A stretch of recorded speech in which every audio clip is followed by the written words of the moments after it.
경허스님은 세상에 이름을 떨친 제자들을 많이 두었습니다. 삼월로 불리는 망공, 해월, 수월 스님과 함께 하남 스님이 그들이지요. 경허의 가르침을 받은 제자들은 스승 곁을 떠나 저마다 한 세계를 이루었습니다. 경허가 낸 길을 제자들이 더 넓혔고 그를 통해 제자들 또한 새로운 길을 냈습니다. 수행자들이 내는 길이란 이렇습니다. 제자는 스승의 길을 따르지만 그 길을 더욱 넓혀 결국 새로운 길을 만들어냅니다. 청출어람이라는 말이 괜히 나온 게 아니지요. 이번 영상에서는 경허 스님이 제자들을 어떻게 만났는지 다루어 보려고 합니다. 달마대사의 첫 제자인 해가는 스스로 팔을 잘라 제 마음을 밝혔습니다. 제자는 목숨을 걸고 스승의 길을 따르려고 합니다. 스승은 목숨을 걸고 수행하려는 제자들을 눈여겨봅니다. 깨달음으로 가는 길이 그만큼 험난하기 때문이지요. 망공스님은 14살 어린 나이에 경허스님을 만났습니다. 13살 어린 나이에 출가를 선택한 망공스님은 강원으로 유명한 동학사에서 시자로 생활했습니다. 어느 날 강원 졸업식에 참석한 경허스님의 법문을 듣고 그는 큰 감동을 받았습니다. 경허는 자신은 그저 바람처럼 구름처럼 떠도는 방랑자일 뿐이라며 노스님의 요청을 극구 사양했지만 거듭 청하는 노스님을 물리치지 못하고 연단에 올랐습니다. 머리카락과 수염을 기른 채 헌 옷을 기어 입은 이 경허의 눈빛만은 다이아몬드처럼 빛났습니다. 경허는 이 자리에서 다음과 같은 법문을 펼쳐냈습니다. 승려들은 개인적인 집착에서 자유로운 사람들이고 오로지 중생을 위해 사는 사람들이라는 점을 잘 알아야 합니다. 끝나무 혹은 부처님의 법을 담는 큰 그릇이 되려고 하는 것은 진정 깨달은 사람이 되는 일이 아닙니다. 그건 작건 그릇들은 각자 그들의 역할이 있을 뿐입니다. 비유해서 말하자면 여러분들은 목수가 되어야 합니다.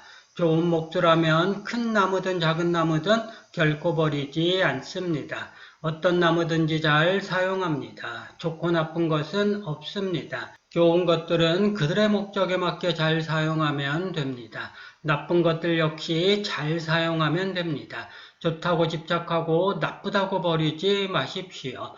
좋은 것과 나쁜 것을 잘 사용해서 바르게 쓰면 됩니다. 좋고 나쁜 친구를 모두 사귀십시오. 어느 것도 물리치지 마십시오. 이것이 진정한 불교입니다.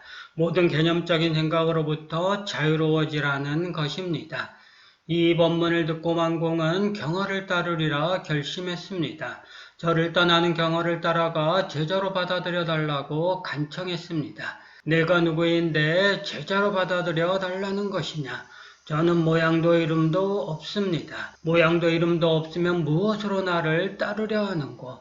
저는 스님의 말씀을 따를 뿐입니다. 너는 지금 자기 말에 집착하고 있구나. 아닙니다, 스님. 저는 큰 스님 말씀에 집착한 게 아니라 단지 스님의 말씀을 따를 뿐입니다. 경허의 얼굴에 살짝 미소가 어렸습니다. 속마음을 감춘 채 경허는 이런 말을 내놓았습니다. 너는 아직 어려서 불교를 제대로 배울 수가 없다. 그러자 망공이 되물었습니다. 인간은 나이가 있지만 본성에는 나이가 있습니까? 없습니까? 이 말을 듣고 경허는 크게 웃으며 말했습니다. 누군가 너를 돌봐주기는 해야겠구나. 그래 지금부터 나를 따르거라. 전장암으로 간 망공은 경허의 친형인 태허 스님을 은사로 비구계를 받았습니다. 어린 망공이 경허 스님의 제자가 되기 위해 천장암을 찾았을 당시 수월 스님은 29살에 천장암에서 출가해 뗄나무를 해오는 소임인 부목을 맡고 있었습니다. 이제 막 기회를 받고 공양주 소임을 맡게 된 월면은 14세였고 수월은 30세였습니다. 16살이나 차이가 났지만 둘은 경허의 제자로서 일체 다툼이 없었습니다. 천수경을 좋아해 자나깨나 천수경을 외운 수월은 묵묵히 자비행을 몸소 실천한 스님으로 알려져 있습니다. 그는 경허 스님의 맞제자로 구한말 가장 뛰어난 선생으로 알려졌지만 스님들조차 그를 잘 몰랐습니다. 끊임없이 나누고 베푸는 수월의 일상사는 그야말로 순수한 보시로 일관되어 있었습니다. 부처님이 말한 무주상 보시를 온몸으로 실천한 셈이지요. 어려서부터 집신 삼기를 좋아한 수월은 스승인 경어에게 집신 삼는 방법을 물려받았습니다.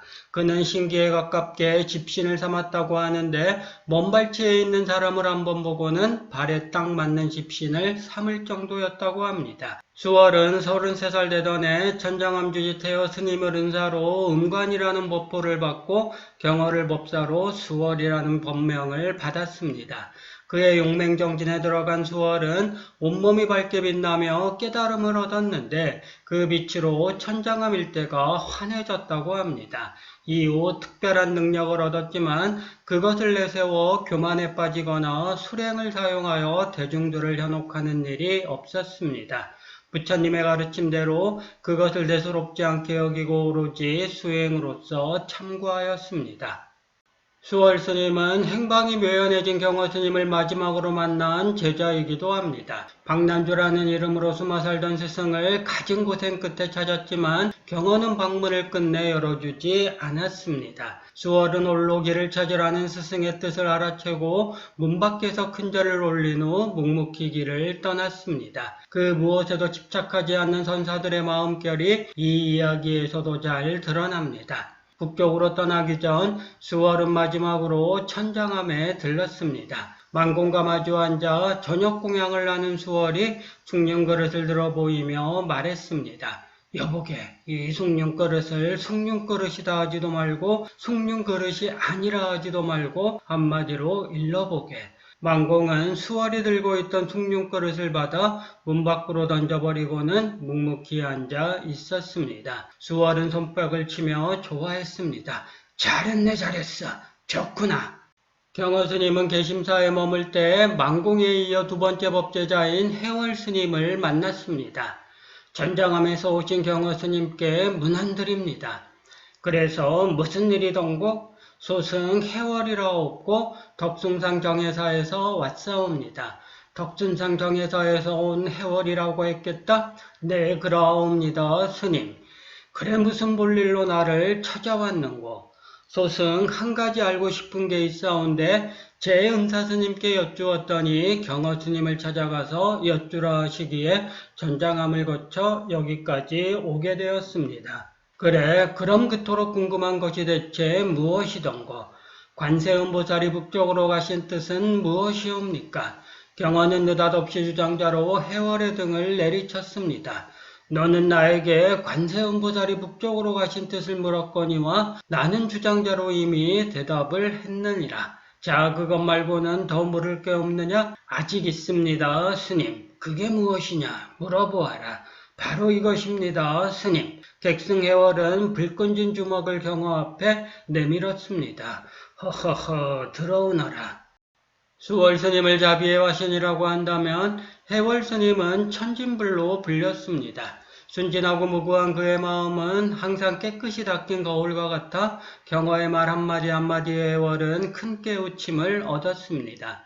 낯 높고 기억자도 모른다고 하여 까막눈 스님이라고도 알려진 해월은 깨달음을 얻고 지혜를 밝히는데 학문과 지식이 오히려 걸림돌이 될 수 있다는 점을 분명히 보여주었습니다. 이런 해월도 한때는 경어에게 글 공부를 하겠다고 밝힌 적이 있습니다. 1884년 해월은 스승인 경어선사에게 보조국사 진울이 지은 수심결을 배우며 글 공부를 시작했습니다. 스님, 글을 가르쳐 주십시오. 뒤늦게 무슨 글을 공부한다는 것이냐. 글 공부에 이르고 늦고가 어디 있겠습니까? 저는 그저 배우고 싶을 뿐입니다. 그래? 그럼 그러자꾸나. 열심히 해보거라. 글을 공부하면 해월은 불교의 진리가 글자 속에 있는 게 아님을 몸소 깨달았습니다. 글자로는 사물의 의미를 정확히 담아낼 수 없습니다. 사물을 글자로 표현하는 순간 사물은 저 멀리 달아나 버립니다. 까막눈이었던 해월은 글자를 공부하면서 이 점을 더욱더 절실하게 느꼈을 것입니다.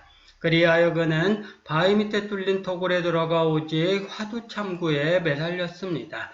엄동설안의 동굴 속에서 온몸이 얼어가도 해월은 참선삼매에 줄기차게 빠져들었습니다. 온몸이 꽁꽁한 해월을 경어와 만공이 살려낸 적이 있습니다. 한마디로 그는 목숨을 걸고 용맹정진한 것이지요. 경허 스님도 해월의 수행을 인정했으니 더 말해 무엇할까요? 경허 스님은 도반인 만우당의 부탁으로 청암사에서 금강경을 강론했습니다. 당시 만우당은 청암사 도실로 있었습니다. 금강경은 반야 즉 지혜를 본체로 삼아 제법의 공과 무어의 이치를 금강의 견실함에 비유하여 설법한 경전으로 불경 중에서도 가장 어려운 경전에 속합니다. 경허는 이 경전을 물 흐르듯 막힘없이 강론했는데 이를 통해 젊은 성객들이 미혹을 떨쳐내게 했습니다. 전국에서 몰려든 납자들 중에 24살의 젊은 스님인 하남이 있었습니다. 강의가 끝난 후 하남은 경허가 머무는 방으로 찾아갔습니다. 스님께서 소승의 눈을 좀 뜨게 하여 주시옵소서. 두 눈을 뜨고 있으면서 다시 또 눈을 뜨게 해달라니 어리석기 그지없구나. 내 본성이 소라고 하여 일구월심 참선을 하며 찾던 중 절벽이 앞을 가로막았으니 보이는 것이 아무것도 없습니다. 그대는 어찌하여 소를 타고 앉아서 또 소를 찾는고? 하오면 스님 어찌해야 합니까? 일찍이 부처님께서 금강경에 이렇게 이르셨느니라. 모든 정상이 있는 것은 허망한 것이니 만일 모든 형상이 있는 것이 형상 있는 것이 아님을 알면 그때 열애를 보게 될 것이니라. 오 스님 이게 대체 몇백 년 만이옵니까? 경허는 죽비를 한번 내리쳤습니다. 거두어 주셔서 감사하옵니다 스님.